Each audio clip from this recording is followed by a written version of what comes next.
Hi, I wanted to talk to you this fortnight about our special cover story on the Indian Institutes of Technology, IITs. If you notice, the cover has a very interesting image of the letters IIT made out of an old Meccano set. Engineering has been one of the big aspirational areas for education in this country. India's got a huge need for infrastructural development, and the IITs are very important for that. In this particular issue of Business Today was to look at the crisis in high quality engineering education. IITs have mushroomed over the recent past.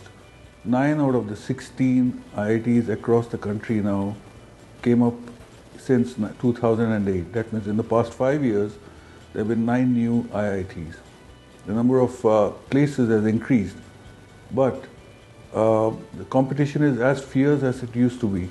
Last year in 2012, a total of about 480,000 students took the joint entrance examination for a total of about 9,700 seats in all the IITs spread across India. It's quite a tough exam, and the problem is that we don't have enough faculty in most of the IITs. The quality of teaching is not very good. The number of students per teacher ratio is going up from 1 to 10, which is the ideal one, to 1:16, which is not very good, and so on.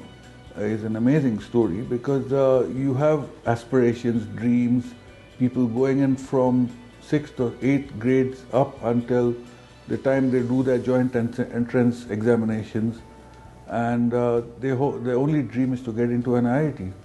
So it's a crazy story. You need to read that to believe it.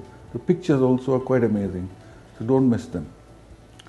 This issue of Business Today also has a few other very interesting pieces. One is on the Karnataka elections that are coming up. And as you can imagine, we've looked at them from the point of view of Karnataka's economy, and we also have a special part of that report on the district of Bellary, where all the major iron ore mining used to take place. And after a series of corruption scandals, all mining was shut down by the Supreme Court and only partially reopened just as we went to press with this particular issue of the magazine. We have a couple of other interesting stories that caught my eye. One was on the virtual currency called Bitcoins. If you haven't heard what Bitcoins are, you should bone up on what it means, because one of these days you might be doing a virtual transaction over the internet using Bitcoins. Bitcoins are a virtual currency, and they are mined, as so to speak, by using computer algorithms and so on. So it's not as though they're not made of real metal, they're not backed by any central bank, but people find them reliable because they are a universal currency.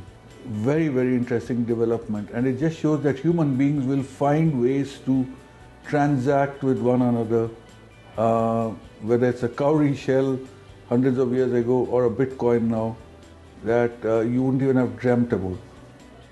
And finally, I want to tell you about the story on mining in Afghanistan, which is going to be a huge area of interest for Indian companies. Afghanistan is estimated to be sitting on mineral assets totaling over $1 trillion. So India is very much part of that game to try and play a role in the mining industry of that war-ravaged company. As you can imagine, lots and lots of really good stuff to read, and we really enjoyed putting it together. So please pick up a copy.